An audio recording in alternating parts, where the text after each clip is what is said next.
কোরবানি দিচ্ছেন বা যারা ভাগে কোরবানি দেন তারা সাবধান হন। কিছু মিস্টেকের জন্য ভাগে কোরবানি দেওয়ার পরে কোরবানিটা আল্লাহর কাছে কবুল হয় না। মনে করেন যে আপনারা 7 জন ভাগে কোরবানি দিচ্ছেন, বিশাল বড় গরু নিয়ে আসে, মাশাআল্লাহ, ওকে ফাইন, বাট আপনাদের 7 জনের মাঝে একজনের নিয়তে ভেজাল আছে।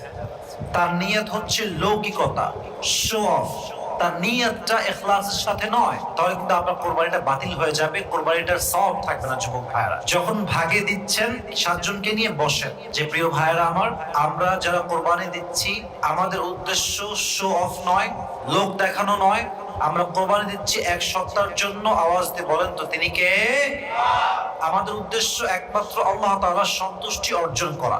কুল ইন্না সলাতি ওয়া নুসুকি ওয়া মাহইয়ায়া ওয়া মামাতি লিল্লাহি রাব্বিল আলামিন। আমার নামাজ, আমার কোরবানি, আমার জীবন, আমার মরণ সবকিছুই 1 সপ্তাহের জন্য হবে। তিনি কে? অতএব 7 জনের মাঝে সকলের নিয়ত সহি আছে কিনা? ইন্নামাল আ'মালু বিন্নিয়াত। আপনি আপনার আমলের প্রত্যেক কতটুকু পাবেন এটা হচ্ছে it's based on your intention. এটা আপনার নিয়ত কতটা ভালো এটার উপর ডিপেন্ড করে। অতএব 7 জন নিয়ত সহি হয়, আমরা সকলেই বেস্ট লেভেল থেকে ট্রাই করব। সকলে বলেন ইনশাআল্লাহ।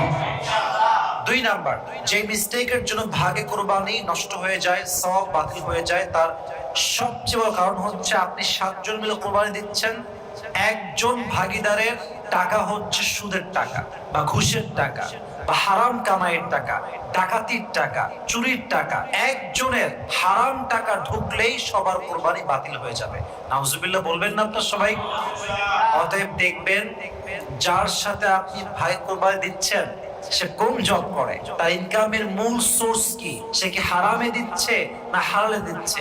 যদি দেখেন যে 7 জনের মাঝে 2 জন ইনকামই হারাম, ভাই আপনি একা একটা ছাগল দেন, এই বাড়তি অংশে গিয়ে নিজের কোরবানিটাকে বাতিল করবেন না।